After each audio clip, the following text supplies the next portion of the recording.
తిరిగి వార్తలకు స్వాగతం. నెల్లూరు ఏసీ సుబ్బారెడ్డి స్టేడియంలో న్యూరాలజీపై అవగాహన కల్పించారు. వాకర్స్ అసోసియేషన్ ఆధ్వర్యంలో నరాల సంబంధిత వ్యాధులపై అవగాహన కల్పించేందుకు ఈ శిబిరాన్ని నిర్వహించారు. అపోలో వైద్యులు డాక్టర్ బాలకొండయ్య ఈ శిబిరానికి విచ్చేసి మాట్లాడారు. నరాల సంబంధిత వ్యాధులపై ఏసీ స్టేడియంలో అవగాహన కల్పించారు. స్టేడియం వాకర్స్ అసోసియేషన్ ఆధ్వర్యంలో ఈ కార్యక్రమం నిర్వహించారు. కిమ్స్ హాస్పిటల్కు చెందిన న్యూరాలజిస్ట్ డాక్టర్ బాలకొండయ్య ఈ శిబిరానికి విచ్చేసి మాట్లాడారు. చిన్నపిల్లల్లో నరాల బలహీనత రాకుండా జాగ్రత్తలు తీసుకోవాలని సూచించారు. కిమ్స్ ఆసుపత్రిలో నరాల సంబంధిత వ్యాధుల నివారణకు అవసరమైన వైద్య విధానం అందుబాటులో ఉందన్నారు. ఈ కార్యక్రమంలో వాకర్స్ అసోసియేషన్ సభ్యులు రంగారెడ్డి, రమేష్, రవీంద్ర తదితరులు పాల్గొన్నారు. చాలా మెత్త స్మూత్ బోన్ తో నిర్మింపబడి ఉంటాయి. అవి ఎప్పుడైతే డ్యామేజ్ అవుతాయో అంటే రఫ్ అయిపోతాయి, మన ఫ్యాన్ లో బేరింగ్స్ అయిపోయినప్పుడు శబ్దం రావడం ఎట్లనో ఆ విధంగా కీళ్ళలో కూడా ఆ జిగురు అయిపోయి ఆ స్మూత్నెస్ దెబ్బతిపోతుంది అనమాట. దాని వల్ల వస్తుంది కాబట్టి ఆస్టియోఆర్థరైటిస్ అంటారు. ఈ ఆస్టియోఆర్థరైటిస్ రెండు రకాలండి, primary osteoarthritis and secondary osteoarthritis. ఈ ప్రైమరీ ఆస్టియోఆర్థరైటిస్ అనేది ఏజ్ రిలేటెడ్, ఇది ప్రతి ఒక్కరికి వచ్చేది. వాడవాడలా భక్తి పరిమళాలను పంచుతున్న సాధన పదయాత్ర కార్యక్రమం నిర్విఘ్నంగా సాగుతుంది. 19వసారి చేపట్టిన ఈ యాత్రకు విశేష స్పందన లభించింది. నిర్వాహకులు అల్లు భాస్కర్ రెడ్డి ఆధ్వర్యంలో పెద్ద సంఖ్యలో పాల్గొన్న భక్తజనులు సాయినాథుని సేవతో పాటు అవధూత భగవాన్ వెంకయ్య స్వామి సేవలను తరించారు. దండి సత్యాగ్రహం, ఉప్పు సత్యాగ్రహం. ఉద్యమం ఏదైనా సమాజంలో మార్పు తీసుకురావడమే దాని అంతిమ లక్ష్యం. సమాజంలో ధార్మిక చింతనకు పెద్దపీట వేయాలన్న సత్సంకల్పంతో అలాంటి ఉద్యమాన్ని చేపట్టారు అల్లు భాస్కర్ రెడ్డి. ఆలోచన విద్యులాంటిది. సరైన సమయంలో సరైన చోట వేస్తే మంచి మొక్క అవుతుంది, 10 మందికి నీడనిచ్చే మహావృక్షమవుతుంది. అలాంటి ఆలోచనే సామాన్యుడైన అల్లు భాస్కర్ రెడ్డికి కలిగింది. సంకల్పం మంచిదైతే దైవాశిస్సులు మెండుగా లభిస్తాయన్నది పెద్దల మాట. ఈ కోవలోనే ఆలోచన చేసిన అల్లు భాస్కర్ రెడ్డి విత్తులాంటి బ్రహ్మాండమైన భగవంతుని మార్గాన్ని ఎంచుకున్నారు. కలియుగంలో యువతలో పెళ్లిపుకుతున్న ధార్మిక చింతనకు తన ఆలోచనలో జోడించి భగవంతుని సేవకు ఒక బృహత్తర మార్గాన్ని కనుక్కున్నారు. అలా ఆయన మస్తిష్కం నుంచి జాలువారిన మహోన్నత ఆధ్యాత్మిక సాధనమే సాధనా పదయాత్ర. ఈ యాత్రకు వివేకానంద స్వామి స్ఫూర్తి. యువత చేతుల్లోనే భవిష్యత్తు ఉందని చెప్పిన ఆయన మాటలే ఈ యాత్రకు ఆయువు పోశాయి. అల్లు భాస్కర్ రెడ్డి వంటి వ్యక్తిని ఈ సంకల్పానికి అండగా ఉండేటట్లు చేశాయి. అల్లు భాస్కర్ రెడ్డి చేపట్టిన ఈ ఉద్యమం సనాతన ధర్మానికి పూర్వ వైభవం తీసుకువచ్చే దిశగా సాగుతోంది. తొలుత ఇది మొదలైంది అతి కొద్ది మందితోనే. ఆ తర్వాత ఉద్యమమైంది. నివురుగప్పిన నిప్పురవల మహాసత్యాగ్రహమైంది. అద్వితీయంగా అద్వైత మార్గంలో ప్రజ్వలిత కాంతులను దారి పొడవునా కుమ్మరించుకుంటూ 12 కిలోమీటర్ల ప్రయాణం మహాసమరంలా సాగిపోతోంది. భక్తజనుల అండదండలు, ఆదరణతో నేడు 19వసారి చేపట్టిన ఈ యాత్ర సిల్వర్ జూబ్లీ దిశగా దూసుకుపోతోంది. నేడు చిల్డ్రన్స్ పార్క్ సమీపంలోని శ్రీ షిరిడీ సాయినాథుని మందిరం నుంచి ప్రారంభమైంది. ముందుగా సాయినాథుడికి ఆయన ప్రత్యేక పూజలు చేశారు. భక్తులు కాషాయ జెండాలను చేతపట్టుకుని పవిత్ర సాయినామ సంకీర్తన చేసుకుంటూ అవధూత భగవాన్ శ్రీ వెంకయ్య స్వామి కొలువైన గొలగమూడి పుణ్యక్షేత్రానికి చేరుకున్నారు.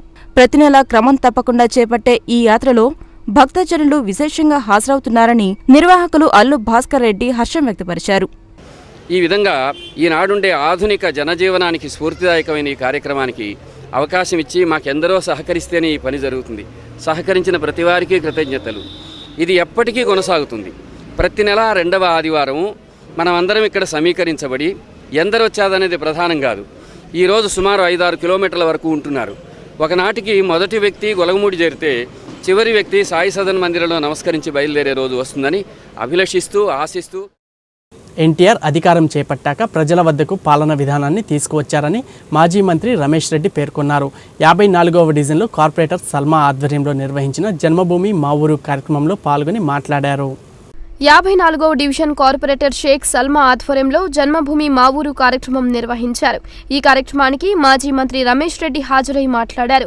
తొలిసారి అధికారం చేపట్టాక మాజీ ముఖ్యమంత్రి ఎన్టీఆర్ ప్రజల వద్దకు పాలన విధానాన్ని తీసుకువచ్చారని తెలియజేశారు. ప్రస్తుత ముఖ్యమంత్రి నారా చంద్రబాబు నాయుడు ప్రజల సంక్షేమం కోసం అనేక పథకాలను అమలు చేస్తున్నారని చెప్పారు. సంక్షేమ ఫలాలను అందరికీ అందించేందుకు తాము కృషి చేస్తున్నామని వెల్లడించారు. ఈ జన్మభూమి కార్యక్రమాల ఉద్దేశం ఎవరైతే లబ్ధి పొందుతున్నారో వాళ్ళకి పింఛన్లు ఇచ్చుకుంటూ ఇంకెవరన్నా పింఛన్లు రావాలంటే కొత్త పింఛన్లు వచ్చిన వాళ్ళకి ఇవ్వటం, ఇంకా ఏదైనా పెండింగ్ ఉంటే అవి కూడా ఏ కారణాలతో అయినా టెక్నికల్ ప్రాబ్లంతో అయినా అవి ఆమోదించబడకపోతే అవి ఎందుకు ఆమోదించబడలేదో, అదేవిధంగా రేషన్ కార్డులు కానీ ఎందుకు ఆమోదించబడలేదు అవన్నీ కూడా సరి చేసుకుని ఇక్కడ జన్మభూమి కమిటీ ద్వారా అవన్నీ కూడా మళ్ళీ వచ్చే వరకులో మీకు వచ్చేదానికి పూర్తి స్థాయిలో కృషి చేయడానికి ఈ జన్మభూమిలో వచ్చే సమస్యల మీద మాకు అవకాశం ఉంటుంది. మాజీ ఎమ్మెల్యే ముంగమూరు శ్రీధరకృష్ణారెడ్డి మాట్లాడుతూ జన్మభూమి సభల్లో అల్లర్లు చేయడానికే ప్రతిపక్ష నేతలు వస్తున్నారని విమర్శించారు. వివాదాలను పక్కన పెట్టి సంక్షేమ పథకాలను ప్రజలకు అందించేందుకు ప్రతిపక్ష నేతలు ముందుకు రావాలని పిలుపునిచ్చారు. ఈ కార్యక్రమంలో భాగంగా అర్హులైన వారికి రేషన్ కార్డులను, పెన్షన్లను, గ్యాస్ కనెక్షన్లను మంజూరు చేశారు. టీడీపీ నేతలు తాళ్లపాక అనురాధ, కోటంరెడ్డి శ్రీనివాసులరెడ్డి, స్థానిక తెలుగుదేశం పార్టీ నాయకులు పాల్గొన్నారు. ఇంత పెద్ద ఎత్తున సంక్షేమ కార్యక్రమాలు చేస్తా ఉంటే మేము చేయలేమని చెప్పి ఎన్నికల్లో ఇంట్లో కూర్చుంటే ఈరోజు అనేక రకాలైనటువంటి వాగ్దానాలు చేసి ఎన్నికల్లో గెలిచారంటే గెలిచింది వాస్తవం, ఈరోజు చేస్తున్నది వాస్తవం. ఇవన్నీ కూడా మీకు పాంప్లెట్లు ఇస్తున్నాం. చంద్రబాబు నాయుడు గారు చేస్తున్నటువంటి కార్యక్రమాలన్నింటినీ ఇస్తున్నాం. అదేవిధంగా కొత్త కొత్త కార్యక్రమాలన్నింటినీ కూడా ఈరోజు చేసుకుంటూ ముందుకెళ్తూ రాబోయే రోజుల్లో ఇంకా అనేక సంక్షేమ కార్యక్రమాలు చేస్తూ మన రాష్ట్రాన్ని అభివృద్ధి పదంలో నడిపిస్తున్నటువంటి చంద్రబాబు నాయుడు గారికి మీరు అందరూ కూడా ఆశీర్వదించాలని చెప్పి మిమ్మల్ని అందరూ కోరుకుంటూ నేను సెలవు తీసుకుంటాను. రాష్ట్ర ప్రభుత్వం మహిళల అభివృద్ధికి ఎంతో కృషి చేస్తుందని మాజీ మంత్రి ఆదాల ప్రభాకర్ రెడ్డి తెలియజేశారు. అందులో భాగంగానే డ్వాక్రా రుణాలు ప్రతి మహిళకు గ్యాస్ కనెక్షన్ అందిస్తున్నారని చెప్పారు. నెల్లూరు రూరల్ మండలం ములుమూడి గ్రామంలో జరిగిన జన్మభూమి కార్యక్రమంలో ఆయన పాల్గొన్నారు. నెల్లూరు రూరల్ మండలం ములుముడి గ్రామంలో జన్మభూమి కార్యక్రమం జరిగింది. స్థానిక పంచాయతీ కార్యవర్గం ఆధ్వర్యంలో జరిగిన ఈ కార్యక్రమంలో మాజీ మంత్రి ఆదాల ప్రభాకర్ రెడ్డి, విజయ డైరీ చైర్మన్ కొండెడ్డి రంగారెడ్డి, మండల పరిషత్ అధ్యక్షురాలు కనిగిరమ్మ, ఉపాధ్యక్షురాలు వేమిరెడ్డి కౌశల్యమ్మ, టీడీపీ నాయకులు వేమిరెడ్డి అశోక్ రెడ్డి, రాంభూపాల్, హరిబాబు యాదవ్, బుర్రా వెంకటేశ్వర్లు, స్వర్ణ వెంకయ్య, కాజావళి తదితరులు పాల్గొన్నారు. ఈ సందర్భంగా ఆదాల ప్రభాకర్ రెడ్డి మాట్లాడారు. గ్రామీణ ప్రాంతాల అభివృద్ధికి ముఖ్యమంత్రి చంద్రబాబు ఎంతో కృషి చేస్తున్నారని చెప్పారు. ప్రస్తుతం గ్రామాల్లో కూడా 24 గంటలు విద్యుత్ సరఫరా ఇస్తున్నట్లు వెల్లడించారు. అంతేకాకుండా మహిళలకు ఇబ్బంది లేకుండా ప్రతి ఒక్కరికి గ్యాస్ కనెక్షన్లు అందిస్తున్నారన్నారు. కార్యక్రమం అనంతరం అర్హులైన వారికి రేషన్ కార్డులు, పెన్షన్లు అందించారు. స్థానిక అంగన్వాడీ కేంద్రం ఆధ్వర్యంలో గర్భిణీ స్త్రీలకు సీమంతాలను నిర్వహించారు. 95% మంది ఈ రేషన్ కార్డులు తీసుకున్నారు. కొందరు అవసరం లేకున్నా కూడా రేషన్ కార్డులు తీసుకున్నారు. అది మంచి పద్ధతి కాదు. 10 ఎకరాలు 20 ఎకరాలు ఉండేవాళ్ళు స్వచ్ఛందంగా రేషన్ కార్డు వదిలేస్తే వాళ్ళకి ఆరోగ్యశ్రీ కార్డు మళ్ళా ఇవ్వడం జరుగుతుందని కూడా మొన్న ముఖ్యమంత్రి గారు తెలియజేశారు. ఈరోజు ప్రతి గ్రామంలో కూడా కట్టె పుల్లలతో వంట చేయకూడదు, ప్రతి ఒక్కరికి కూడా గ్యాస్ ఇవ్వాలని కూడా నిర్ణయం తీసుకోవడం జరిగింది. ఈ విధంగా గ్రామాల్లో అనేక రకాలుగా అభివృద్ధి చేస్తున్నాం. ముఖ్యంగా పొలాలు అవసరం కాబట్టి ఆ పాస్బుక్లు అవన్నీ ఈ మధ్యన మా ఊరులో భూమికి సంబంధించిన పాస్బుక్లన్నీ చాలా మందికి ఇచ్చినారు. అదేవిధంగా ఈ జన్మభూమిని గ్రామసభలో తల్లి బిడ్డ ఎక్స్ప్రెస్ గురించి, సీమంతం గురించి అంతా మన డాక్టర్ గారు వాళ్ళందరూ చెప్పడం, అదేవిధంగా ఈ విషయాలన్నీ పెద్దలు ఇవన్నీ మళ్ళీ వివరిస్తారు. కోవూరు మండలం పడుగుపాడులో విష్ణుప్రియ మెమోరియల్ క్లబ్ ఆధ్వర్యంలో క్రికెట్ పోటీలను నిర్వహించారు. నెల్లూరు సిటీ ఎమ్మెల్యే అనిల్ కుమార్ యాదవ్ ఈ పోటీలకు విచ్చేసి ప్రారంభించారు. యువతలో స్ఫూర్తిని నింపే పోటీ కార్యక్రమాలు గ్రామ గ్రామాన జరగాలని ఆయన ఆకాంక్షించారు.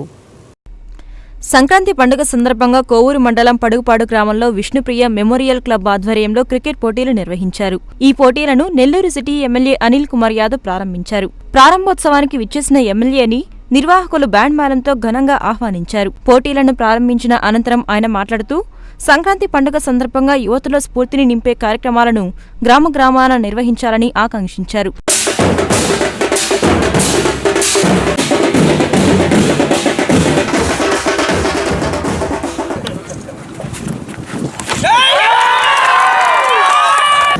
పండుగ సందర్భంగా యువతలందరూ కూడా క్రీడల వైపు తీసుకొస్తే ఖచ్చితంగా ఒక స్పోర్టింగ్ స్పిరిట్, అది కాకుండా ఒక ఆహ్లాదమైన వాతావరణం, అందరూ కూడా కలిసిమెలిసి ఉండిపోయే ఒక కార్యక్రమాన్ని చేపట్టిన పెద్దలందరూ కూడా పేరు పేరున ధన్యవాదాలు తెలియజేసుకుంటూ, ప్రతి ఒక్క గ్రామంలో కూడా ఇట్లాగే క్రీడా స్ఫూర్తిని నింపుకుంటూ ఏదైతే వేరే చెడుదో కార్యక్రమాలు లేకుండా కూడా క్రీడల్లో ఎక్కువ కూడా భాగం పంచుకుంటుంటే మంచిదని చెప్పి తెలియజేస్తూ ఈ కార్యక్రమాన్ని నన్ను ఆహ్వానించిన పెద్దలు ప్రసన్న రాలేకపోయారు, కానీ ఫోన్ చేసి ఈ కార్యక్రమానికి వెళ్ళమని చెప్పడం జరిగింది. ఆ ప్రసన్న కూడా ఈ సందర్భంగా కూడా కృతజ్ఞతలు తెలియజేస్తున్నాను. ఈ కార్యక్రమంలో కార్పొరేటర్ రూప్ కుమార్ యాదవ్, నిర్వాహకులు Niranjan Reddy, commando security services chairman CS Rao, YSR Congress party నాయకులు మల్లికార్జున్ రెడ్డి, సుబ్బారెడ్డి తదితరులు పాల్గొన్నారు. సూళ్లూరుపేటలో ప్రభుత్వ జూనియర్ కళాశాల ప్రాంగణంలో జరుగుతున్న ఫ్లెమింగో ఫెస్టివల్ రెండో రోజు ఘనంగా సాగుతుంది. పలువురు విద్యార్థులు ఫెస్టివల్లో ఉత్సాహంగా పాల్గొని స్టాళ్లను పరిశీలించారు. సూళ్లూరుపేటలో ప్రభుత్వ జూనియర్ కళాశాల ప్రాంగణంలో జరుగుతున్న ఫ్లెమింగో ఫెస్టివల్ విద్యార్థులు ఉత్సాహంగా పాల్గొని స్టాళ్లను పరిశీలించారు. వయోభేదం లేకుండా సందర్శకులంతా ఆనందిస్తున్నారు. వ్యవసాయ శాఖ, చేనేత, ఉద్యాన శాఖ తదితర స్టాళ్లను చూసి పరిశీలించారు. షార్ ఏర్పాటు చేసిన ఫోటో ఎగ్జిబిషన్ను విద్యార్థులు ఆసక్తిగా పరిశీలిస్తున్నారు. చాలా ఏళ్ల నుంచి ఫ్లెమింగో ఫెస్టివల్కు వస్తున్నాం.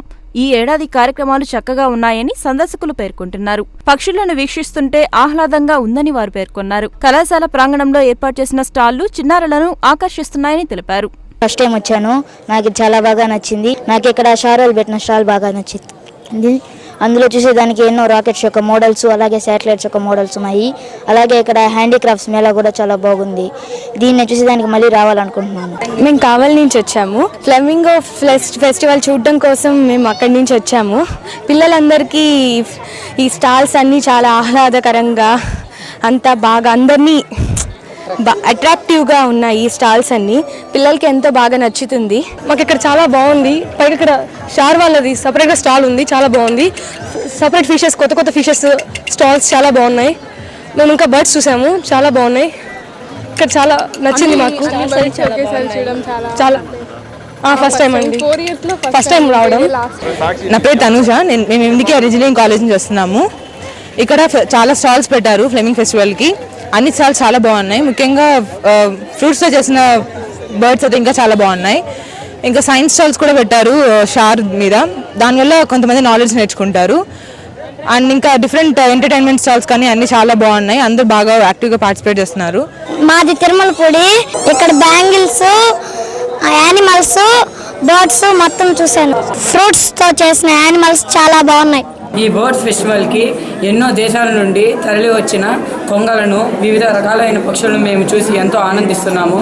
ఈ పండుగను చూడడానికి మా school Shri Vivekananda English medium high school Buchireddypalem మండలం తరపు నుంచి మేము ఇక్కడికి వచ్చాము. ఫ్లెమింగో ఫెస్టివల్ ఎంతో అద్భుతంగా జరుగుతుంది. ఇక్కడ చాలా పక్షుల్ని మేము చూడగలుగుతున్నాము. ఎంతోమంది విద్యార్థులు కూడా వచ్చి ఇక్కడ బాగా చూస్తున్నారు. ఈ ఫ్లెమింగో ఫెస్టివల్ బాగా పబ్లిసిటీ అవి ఇచ్చారు, చూడటానికని వచ్చాము. బాగానే ఉంది, ఏర్పాట్లు అవి బాగా చేశారు. ఓకే, మేబీ ఈ 2 డేసే ఇలా ఉంటుంది, ఇంకా జనరల్ డేస్లో ఇలా ఉండదేమో అని మేము అనుకున్నాము. ఇప్పుడు రావటమే బెస్ట్ అని మా ఫీల్. పక్షులన్నీ చూసిన తర్వాత ఎంతో ఆనందంగా, బాగా సంతోషంగా కనిపించింది. మేమందరం కూడా ఈరోజు ఈ ఫ్లెమింగో ఫెస్టివల్కి వచ్చి ఎన్నో జాతుల పక్షులన్నింటినీ కూడా ఇక్కడ చూడటం జరిగింది. అలాగే వీటన్నిటిని చూడటం ద్వారా ఈ ప్రకృతి సౌందర్యాన్ని ఆస్వాదించాము. ఎంతో అద్భుతంగా కూడా అనిపించింది. ఇటువంటి అద్భుతమైనటువంటి దృశ్యాలను చూడటం ద్వారా ప్రకృతిని కాపాడాలి, ప్రకృతి యొక్క అందాన్ని ఆస్వాదించాలి అన్నటువంటి కోరిక వాళ్ళకు కలుగుతుంది. ప్రకృతి మనకు భగవంతుడు ఇచ్చిన వరం. ఈ ప్రకృతిలో పక్షులు, జంతువులు ఎన్నో ఉంటాయి. ఈ పక్షుల గురించి తెలుసుకుంటే వాటిని మనం ఎంత ప్రేమించాలో, సాటి మనుషుల మీద దయా జాలి కలగాలంటే మనం ఫస్ట్ పక్షులను ప్రేమించాలి, జంతువులను ప్రేమించాలి, భూతదయ కలిగి ఉండాలి. కాబట్టి మేము మా పిల్లల్ని ఇక్కడికి ఎందుకు తీసుకొచ్చామంటే ప్రకృతి ఎంత అందంగా ఉంటుందో, ఈ పక్షుల వల్ల మనకెన్ని లాభాలు ఉంటాయో తెలియజేసేదానికి మా పిల్లలందరినీ తీసుకొచ్చాం. దేశాల నుంచి వచ్చిన పక్షుల్ని చూడడానికి చాలా ఆనందంగా ఉంది. రాష్ట్ర ప్రభుత్వం మాకు ఇలాంటి ఆపర్చునిటీ ఇచ్చినందుకు థ్యాంక్స్. ఇప్పుడు కాసేపు వాణిజ్య ప్రకటనలు, అనంతరం మరిన్ని విశేషాలు.